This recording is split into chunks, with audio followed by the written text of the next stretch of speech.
It's nice to be with you today.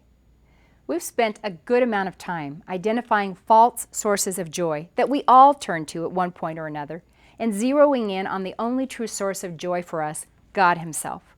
We've talked about how joy starts with a conviction of our minds, coming to the realization that while everything around us is shaky and unpredictable, God remains stable and true and worthy of our praise, even when we don't like what is happening to us.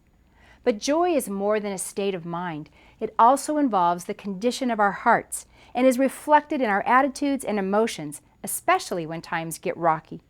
We've seen in James chapter 1 that troubles expose our faith life. The curtain is drawn back and we see what's been hiding behind the veil, and it's not always a pretty picture. We see all the weakness, the failure, the instability of our commitment to Christ, and we suddenly get a realistic look at how vibrant our faith really is or isn't. We can't fool ourselves any longer into thinking we're deep and strong and full of faith. Circumstances reveal the true nature of our walk with God, and often it's just not as great as we thought it was. Well, Philippians 2:14 and 15 takes it one step further and tells us, in everything you do, stay away from complaining, I'm already in trouble, and arguing, so that no one can speak a word of blame against you. You are to live clean, innocent lives as children of God in a dark world full of people who are crooked and stubborn. Shine out among them like beacon lights. So not only is my faith life on display for me to evaluate myself, but we're on display to a watching world. Everyone, non-Christian or Christian, has struggles. We go through the exact same problems. But Paul says that the difference between the way a Christian and a non-Christian faces troubles should be so stark and distinct that we will shine like stars in a dark night in contrast. This contrast should be amazing and unmistakable. A watching world wants to know, how does a Christ follower respond when it all hits the fan? And I want them to see something different.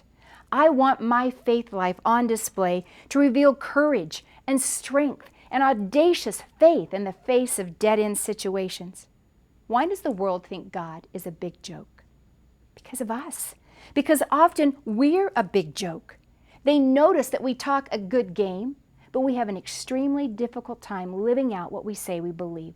They take notes, and they decide that God must not be big enough or powerful enough to get us through the rough spots, because we act just like them, no different.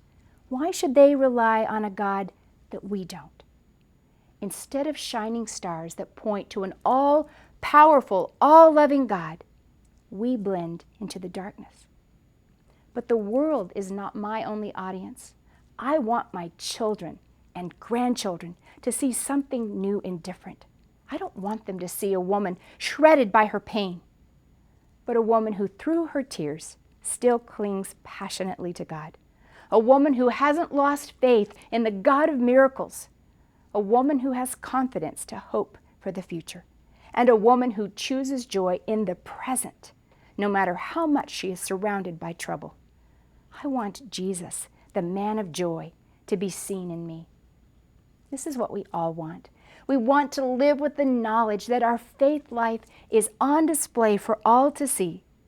And we want those watching to see us as people of joy. I'll see you tomorrow.